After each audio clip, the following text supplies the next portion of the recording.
right about time to bring you up to speed with what's happening globally and in Nigeria. Let's begin with Netanyahu to address U.S. Congress amid Gaza conflict. Left-leaning parties lead, far-right surges in Dutch EU vote. SpaceX Starship completes first full test after re-entry.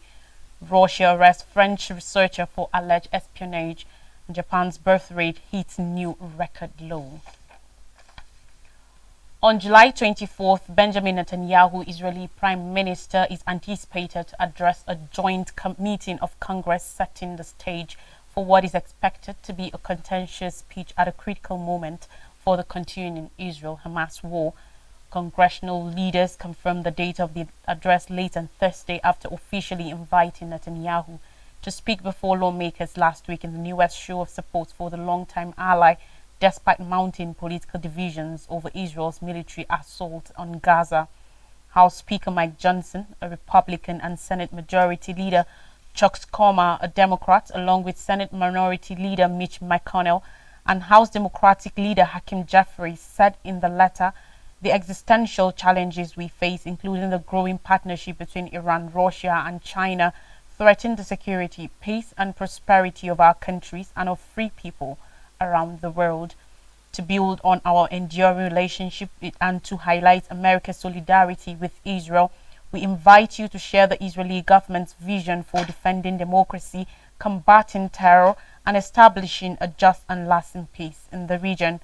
Netanyahu's appearance before a progressively divided Congress is sure to be controversial and met with plenty of protest both inside the capital from lawmakers and outside by pro-Palestinian protesters.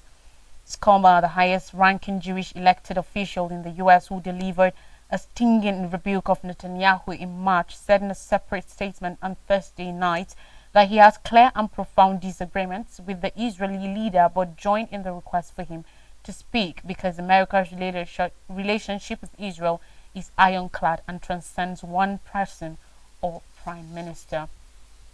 Other Democratic lawmakers more critical of Netanyahu's strategy are anticipated to be no-shows for the address. Senator Bernie Sanders, the independent from Vermont, said, and I quote, Netanyahu is a war criminal. I certainly will not attend. Netanyahu's visit to the capital also comes as his ties with President Joe Biden has become increasingly frayed. Biden has privately and publicly criticized Netanyahu's handling of the war and shown his disapproval of the Israeli government for not allowing more humanitarian aid into Gaza. Biden last week also outlined a proposal that he said will lead to an enduring ceasefire in Gaza. The three-phase plan will see the release of Israelis being held captive in the territory, as well as hundreds of Palestinian prisoners held in Israel, Biden said.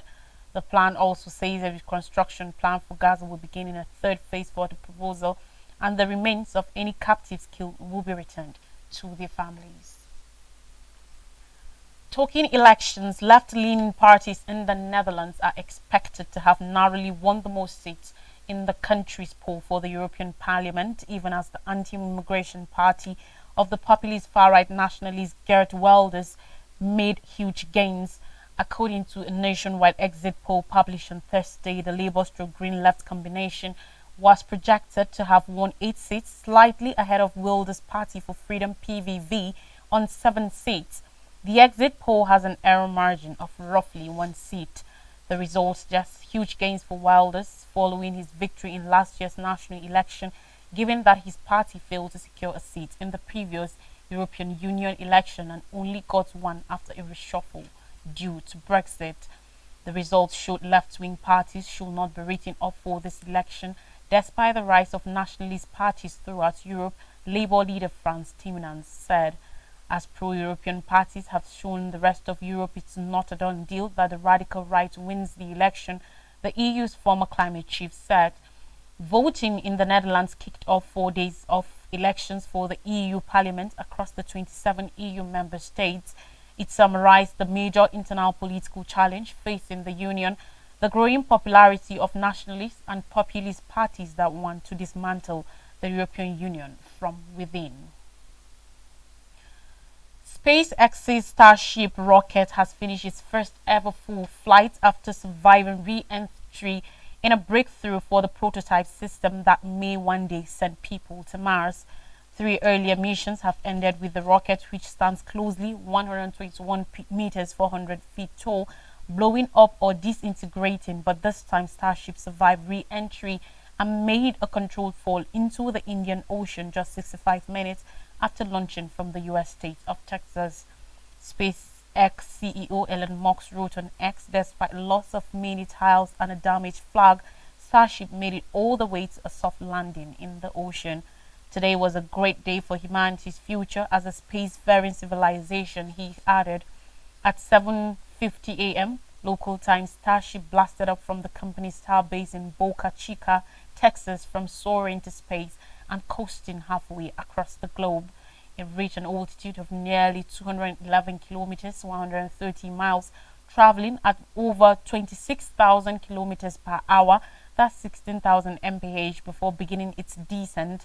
Footages showed parts of the spacecraft breaking off during the intense heat of re-entry, and a chunk of flying debris even cracked the camera lens. The spacecraft remained adequately complete to transmit data into its targeted splashdown site in the Indian Ocean. The success of the mission marks a critical milestone in the company's plan to develop a reusable rocket that NASA and Musk are counting on to get humanity to the moon and then Mars. NASA has contracted a modified version of Starship for use as the final vehicle to take astronauts down to the surface of the moon under the Artemis program, and needs the company to demonstrate that it will be able to do that safely. NASA Chief Bill Nelson wrote on X, "Congratulations SpaceX on Starship's successful test flights this morning. We are another step closer to returning humanity to the moon through Artemis than looking onward to Mars." SpaceX is committed to a strategy of carrying out tests in the real world rather than in labs. The next challenge is to develop a fully and immediately reusable orbital heat shield, said Musk, promising further tests as it attempts to build a reusable satellite launcher and moon lander. Now to Russia. Russia has apprehended a French citizen working for a Geneva-based conflict mediation organization, accusing him of collecting information about the military and failing to register as a foreign agent. Russia's State Investigative Committee said the man was suspected over a period of many years of having purposefully collected information in the field of military and military technical activities for the Russian Federation, which could be used against the security of the state. The man was identified as Laurent Vanatia, reports said. The non-profit Center for Humanitarian Dialogue HD said it was aware that Vanatia, 47, who worked for the group as an advisor on Russia and Eurasia, had been arrested and was trying to secure his release. Meanwhile, French President Emmanuel Macron denied Vanatia worked for the French state and said his arrest was part of a campaign of disinformation by Moscow. Under Russian laws used to crack down on Kremlin critiques, anybody who receives foreign support or who is under foreign influence must register as a foreign agent. HD was founded by ex-United Nations Secretary General Kofi Annan and works to address and mediate armed conflicts around the world. Arrests on charges of spying and collecting sensitive data have become progressively common in Russia since it started its full-scale invasion of Ukraine in February 2022. Ivan Gershkovich, a reporter with the Wall Street Journal, was arrested last year on suspicion of trying to obtain military secrets and charged with espionage, which carries a sentence of up to 20 years and is currently in custody awaiting trial. The United States has designated him wrongfully detained and is seeking his release. A more growing concern, Japan's fertility rate, which has seen a quick fall for several years, has reached another record low as the government adds up efforts to encourage young people to get married and start families, even launching its own dating app. According to new data released by the Ministry of Health, Labor and Welfare on Friday, said the nation of 123.9 million people only recorded 727,277 births last year. The fertility rate, defined as the total number of births a woman has in her lifetime, dropped from 1.26 to 1.20. For a population to remain stable, it needs a fertility rate of 2.1. Anything above that will see a population expand with a huge proportion of children and young adults as seen in India and many African nations. But in Japan, the fertility rate has been well below the stable marker of 2.1 for half a century, experts say. If it fell below that level after the 1973 global oil crisis pushed economies into recession and never recovered. The downward trend has augmented in recent years, with the number of deaths overtaking births each year and causing the total population to shrink, with far-reaching consequences for Japan's workforce, economy, welfare, and social fabric.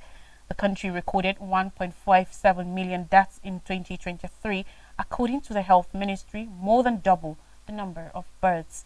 And Japan's not having much matrimonial luck either. The number of marriages fell by 30,000 last year, while the number of divorcees rose. Experts say the drop is anticipated to continue for at least many decades and is to some extent irreversible due to the country's population structure. Even if Japan were to boost its fertility rate tomorrow, its population will keep falling until the skewed ratio of young people to older adults balances out. Still, the government is now racing to soften the effects, launching fresh government agencies to focus specifically on this problem. It has launched initiatives such as expanding childcare facilities, offering housing subsidies to parents, and in some towns, even paying couples to have children. In the capital, Tokyo, local officials are trying a new tack, launching a government-run dating app which is in early testing phases and will be fully operational later this year. Users are asked to take a values diagnostic test, but there's also an option to put in the desired traits of a future partner. On more stories, Biden's D-Day visit may end an American era. The new world for which the utmost generation sacrificing the bloody surf of the Normandy beaches is disappearing into history, along with the last of the old soldiers. The 80th anniversary of the D-Day landings observed by President Joe Biden in France on Thursday will likely be the last key decennial commemoration attended by key numbers of veterans. Even a 19-year-old who stormed ashore in the biggest amphibious operation in history will soon be 100. We're not far off from the time when the last living voices of those who fought and bled on D-Day will no longer be with us, so we have a special obligation, Biden said after embracing and saluting the last surviving members of the invasion force above the beaches where thousands of Americans died. We cannot let what happened here be lost in the silence of the years to come. This year's memorial ceremony represents far more than a sad farewell to surviving comrades of over 150,000 Allied troops who forged a beachhead for the liberation of Europe from Adolf Hitler's Nazis. Presidents, prime ministers, and monarchs from NATO nations assembled at a paradoxical moment. They are unusually united but experiencing rising dread. The alliance has a new sense of mission in opposition to another war begun by a tyrant bent on territorial expansion, this time in Ukraine. But at no point since June 1944, has the unshakable U.S. leadership of the West and support for internationalist values been so in question. Democracy is facing its sternest test in generations from far-right populism on the march on both sides of the Atlantic Ocean. Meanwhile, geopolitical empires like Russia and China are resurgent and threatening to obliterate the global system dominated by Western values that has prevailed since World War II. Biden drew a direct line between the evil that U.S. soldiers were called up to fight in the 1940s and the current attempts by President Vladimir Putin's Russia to wipe Ukraine off the map and extinguish its democracy. In African shores, ANC backs unity government as grassroots ease grows. ANC officials say it is the first option on the table after the party lost its parliamentary majority. On Thursday, President Cyril Ramaphosa of South Africa and senior party officials were in a crucial meeting in Johannesburg to decide how to go about forming a government. Any unity government plan will still have to be taken to those other parties, some of whom are more opposed to each other than ANC. The Democratic Alliance DA has pledged never to work with EFF or MK, for example. Ramaphosa, who seeks a second and final term, acknowledged the challenges laying ahead. Over 50 parties contested the election, with at least 8 of them receiving major shares of support. ANC Secretary General Fikile Mbalula said of the unity government proposal, "We want to bring everybody on board." He said the ANC meeting, which will decide whether to back that idea over a narrower coalition with 1 or 2 parties, was likely to last all day. In addition to staying true to its core principles, the ANC leadership must reassure grassroots party members. Some protesters outside the venue of the committee's meeting. An agreement of some sort needs to be in place by June 16th, the deadline for South Africa's new parliament to seat and elect a president. South Africa is seeking to reduce any doubt through what vows to be a complex process that is likely to run well into next week. It is keeping South Africans on tenterhooks at one of the most important times in their young democracy. A government of national unity evokes South Africa's transition from apartheid's white minority rule to a democracy. Bangui temporarily takes over fuel distribution turmoil. The Central African Republic CAR authorities announced the provisional requisition of 6 of 11 turmoil service stations in Bangui. For 45 days, the stations will be managed to ensure regular fuel supply, salary payments and tax contributions, as stated by the Minister of Energy Development and Hydraulic Resources, Arthur Bertrand Piri. Earlier, Piri fined Tamoil 200 million CFA francs, about 300,000 euros, for not maintaining fuel supplies.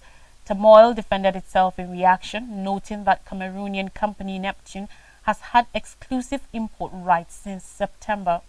Recently, gasoline shortages have impacted both former Total stations and competitors, with private companies battling to obtain enough fuel.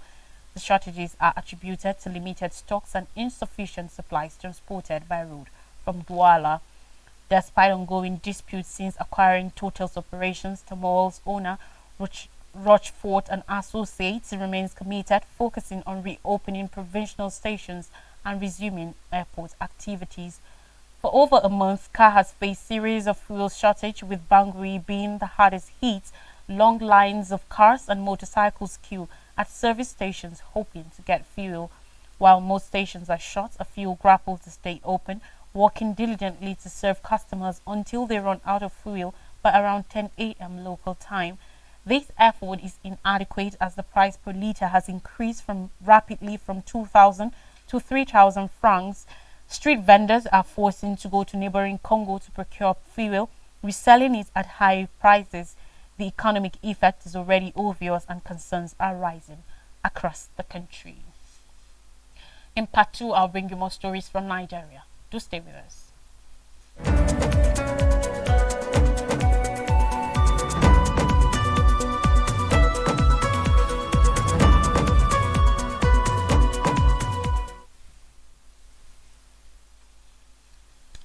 Welcome back. Now, stories from Nigeria. Federal government labor silent as Tinubu receives wage report. Top federal government officials and organized labor officials have kept quiet on the latest national minimum wage proposal submitted yesterday to President Bola Ahmed Tinubu by Wale Edun, the Minister of Finance and Coordinating Minister of the Economy. The only information offered by a source close to the President of the Nigeria Labour Congress, NLC, Joe Ajaero, was a refutation of claims that the minister proposed 105,000 naira as minimum wage to the president. Even the Minister of State for Labour and Employment, Honorable Nkiruka Onyejocha, who attended yesterday's government labour meeting, declined comment on the meeting. Edu, in his reports, which he presented to President Bola Tinubu with the projected cost implications of implementing a new national minimum wage. The submission came just 2 days after Tinubu issued a 48-hour directive to Edun to present a proposed new minimum wage figure and analysis of the associated costs. The Finance Minister's report outlines many potential new minimum wage levels along with the anticipated fiscal effects on the federal budget of each option.